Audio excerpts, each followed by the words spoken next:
అమ్మకు సెలవు లేదు. ఉదయం 5 గంటలు కూడా కాలేదు. బయట ఇంకా చీకటుంది. కానీ లక్ష్మి కళ్ళకి మాత్రం నిద్ర దూరమైంది. ఎందుకంటే ఆమెకి అలారం అవసరం లేదు. బాధ్యతలే ఆమె అలారంగా మారిపోయాయి. పక్కనే భర్త, పిల్లలు నిద్రలో తలదాచుకొని ఉన్నారు. వాళ్ళ ముఖాల్లో ప్రశాంతత ఉంది. కానీ ఆ ప్రశాంతత వెనుక ఆమె నిద్రలేని రాత్రులు ఎవ్వరికీ కనిపించవు. ఆమె మెల్లిగా మంచం దిగి కిచెన్లోకి నడిచింది. స్టవ్ వెలిగించిన శబ్దం, ఆ ఇంట్లో మొదటి శబ్దం. పాలు మరిగే వాసన, కాఫీ పొడి వాసన, పాత్రల చప్పుళ్ళు. ఇవి ఆమె జీవిత సంగీతంగా మారిపోయాయి. అవే తన ప్రియనేస్తాలు ఎప్పుడయ్యాయో కూడా తెలియలేదు. ఇంట్లోని వారికంటే వాటితోనే ఆమె అనుబంధం ఎక్కువ. తన ఎక్కువ సమయం వాటితోనే గడిచిపోయాయి. ఆమె బాధని, కన్నీళ్ళని, ఆమె సంతోషాన్ని అన్నిటినీ ముందుగా వంటగదిలో ఉన్న ప్రతి అణువుకు అర్థమైపోయేది. కాఫీ కప్పులు తయారయ్యే లోపే ఆమె మనసు ఇప్పటికే ఆ రోజంతా చేసే పనుల జాబితా చదివేసుకుంటుంది. పిల్లల టిఫిన్, భర్తకు లంచ్ బాక్స్, బట్టలు ఉతకడం, ఇంటిని శుభ్రం చేయటం, సాయంత్రం హోంవర్క్ చూడటం, రాత్రి భోజనం తయారు చేయటం. ఇలా ఒక్కొక్క పనిని తనకు తాను నెమరేసుకోవడం మొదలుపెట్టేసింది. ఆమె రోజు ఎప్పుడు మొదలవుతుందో అందరికీ తెలుసు. కానీ ఎప్పుడు ముగుస్తుందో మాత్రం ఎవ్వరూ అడగరు. పిల్లలు లేచిన వెంటనే అమ్మా నా స్నాక్స్ ఎక్కడా, అమ్మా నా బాటిల్ అని అరుపులు మొదలవుతాయి. భర్త కాఫీ తాగుతూ ఫోన్లో వార్తలు చూస్తాడు. ఎవరికీ కనిపించని విధంగా లక్ష్మి ఒకేసారి 5 పనులు చేస్తుంది. ఆమె తిన్నది చల్లారిన ఉప్మా, చివరి చెంచా మాత్రమే. అది కూడా నిలబడి తిన్నది. ఎందుకంటే కూర్చోడానికి సమయం లేదు. అందరి బాగోగులు చూస్తూ తనని తాను మర్చిపోవడమే ఒక ఇల్లాలి పని అయిపోతుంది. మధ్యాహ్నం సూర్యుడు మండుతున్నా ఆమె చేతులు ఆగవు. బట్టలు ఆరేస్తూ ఉన్నప్పుడు వచ్చే వెన్నునొప్పిని పట్టించుకోదు. పాత్రలు కడుగుతూ చేతి చర్మం గట్టిపడిపోయినా బాధను కూడా మింగేస్తుంది. ఆమెకి జ్వరం వచ్చిన రోజు కూడా వంట ఆగలేదు. ఆమెకి తలనొప్పి ఉన్న రోజు కూడా పిల్లల హోంవర్క్ ఆగలేదు. ఎందుకంటే ఈ ఇంట్లో అమ్మకి సెలవు అనే పదం లేదు. ఒకరోజు సాయంత్రం పిల్లలు టీవీ చూస్తూ నవ్వుతుంటే, భర్త ఆఫీస్ టెన్షన్స్ గురించి మాట్లాడుతుంటే లక్ష్మి ఒక్కసారిగా గోడ కానుకొని నిలబడింది. ఆమె కళ్ళ ముందు చీకటి కమ్ముకుంది. కానీ కొంచెం తల తిరుగుతుంది అంతే అని నవ్వేసింది. ఆ నవ్వు వెనుక ఎన్నాళ్ళో అలసట దాగి ఉంది అని ఎవరికీ అర్థం కాలేదు. మరుసటి రోజు ఉదయం కూడా ఆమె మళ్ళీ 5 గంటలకే లేచింది. కానీ ఈసారి కాళ్ళు బరువుగా అనిపించాయి.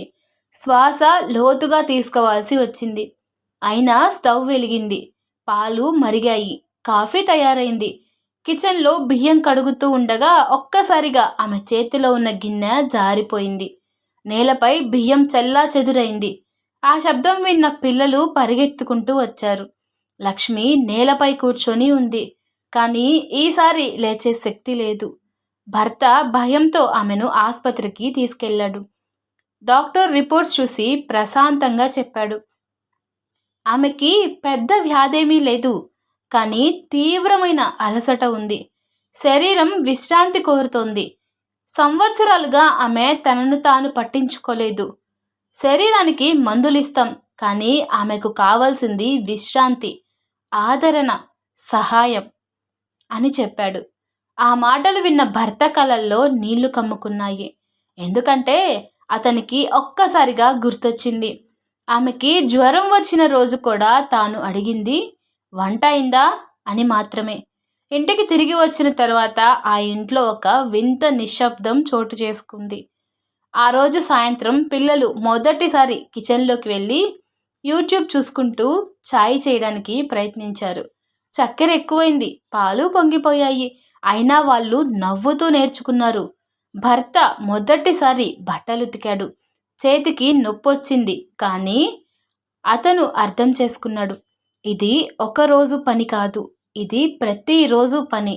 అలాంటి పనిని తాను రోజు చేస్తోంది. ఎంత బాధని దిగమింగిందో అంటూ బాధపడతాడు. రాత్రి భోజనం టేబుల్ మీద అందరూ కూర్చున్నారు. లక్ష్మి మాత్రం మంచం మీద విశ్రాంతిగా ఉంది. ఎందుకంటే డాక్టర్ కఠినంగా చెప్పాడు, కనీసం 2 వారాలు పూర్తిగా విశ్రాంతి తీసుకోవాలి అని. డైనింగ్ టేబుల్ దగ్గర ఒక చిన్న కాగితం బోర్డు వేలాడుతోంది. దానిపై పెద్ద పెద్ద అక్షరాల్లో ఇలా రాసి ఉంది, ఈరోజు అమ్మకి సెలవు అని. ఆ బోర్డు చూసి లక్ష్మి కళ్ళల్లో నీళ్లు తిరిగాయి.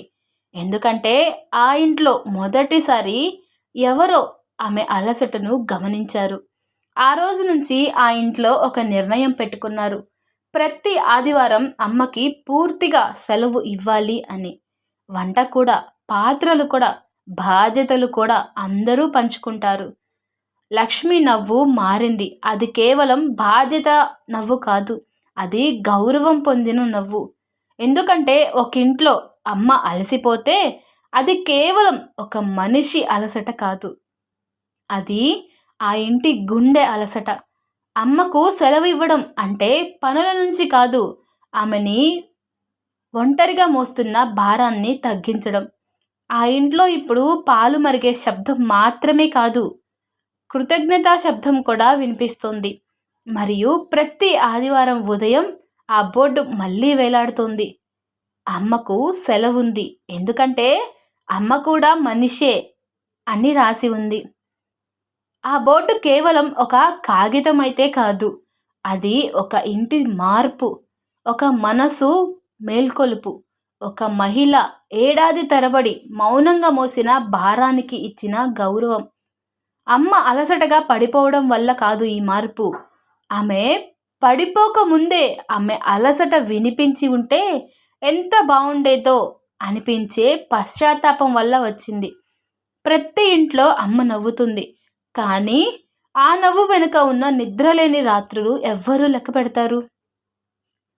ప్రతిరోజు వంటగదిలో మరిగేది కేవలం పాలు మాత్రమే కాదు, ఆమె సహనం కూడా మరుగుతూనే ఉంటుంది. కానీ ఎప్పుడు పొంగిపోదు. ఎందుకంటే ఆమెకి కోపం చూపించే హక్కు కూడా తానే తగ్గించుకుంటుంది. భార్య అనేది కేవలం వంట చేసే మనిషి కాదు, ఆమె కూడా కలలు కనిన అమ్మాయి. ఆమె కూడా ఒకరి కూతురు. ఆమె కూడా అలసిపోతుంది. ఆమెకి కూడా ఎవరో ఒకరు నువ్వు కూర్చో నేను చేస్తా అని చెప్పాలి అని అనుకుంటుంది. ఇంటి బాధ్యతలు ఒకరి భుజాలపై వేస్తే అది కుటుంబం కాదు, అది అలవాటు. కానీ బాధ్యతలు పంచుకుంటే అది ప్రేమ, అది గౌరవం, అది నిజమైన కుటుంబం. ఆదివారం ఒక్కరోజైనా వంటగదికి తాళం వేసి అమ్మ చేతిలో కాఫీ కప్పు పెట్టి, ఈరోజు నువ్వు విశ్రాంతి తీసుకో అని చెప్పండి. ఎందుకంటే ఆమెకు సెలవు ఇవ్వడం అంటే పని ఆపడం కాదు, ఆమె మనసుకు ఓదార్పు ఇవ్వడం. అమ్మని అర్థం చేసుకోండి. భార్య బాధ్యతలలో మీ భాగం పంచుకోండి. ఆమె పడిపోయే వరకు వేచి చూడకండి. ఎందుకంటే ఆమె నిలబెట్టేది ఈ ఇంటి గోడలు కాదు, ఆమె ఈ ఇంటి గుండె. ఒకరోజు ఆమె లేనప్పుడు ఇంటి నిశ్శబ్దం భరించలేనిది అవుతుంది. కానీ ఆమె ఉన్నప్పుడే ఆమె విలువను గుర్తిస్తే అదే నిజమైన ప్రేమ. ఈ రోజు నుంచే ప్రారంభించండి. ఒక్క మాటతో అయినా, ఒక్క పనితో అయినా ఆమె చేతిలోంచి ఒక భారాన్ని తీసుకోండి. ఎందుకంటే అమ్మకు సెలవు ఇవ్వడం అంటే ఆమెను ప్రేమిస్తున్నామని చెప్పడం కాదు, ఆమెను గౌరవిస్తున్నామని నిరూపించడం లాంటిది. ప్రతి ఇంట్లో ప్రతి ఆదివారం ఒక బోర్డు వేలాడాలి, ఈరోజు వంటగది మూసివేసింది. ఎందుకంటే అమ్మా నువ్వు ఈ ఇంటికి కావాలి అని పెట్టండి. ఈ కథ మీ గుండెను తాకితే ఒక చిన్న లైక్ చేయండి. మీ అమ్మ ఇప్పుడే మీ పక్కన కూర్చొని ఉంటే తనని చూసి ఒక్కసారి ఒక స్మైల్ ఇవ్వండి. ఈ వీడియోని ఆమెకు తప్పకుండా షేర్ చేయండి. ఇలాంటి గుండెను తాకే కథల కోసం ఇప్పుడే మన ఛానల్ని సబ్స్క్రైబ్ చేసుకోవడం అస్సలు మర్చిపోకండి. Thanks for watching.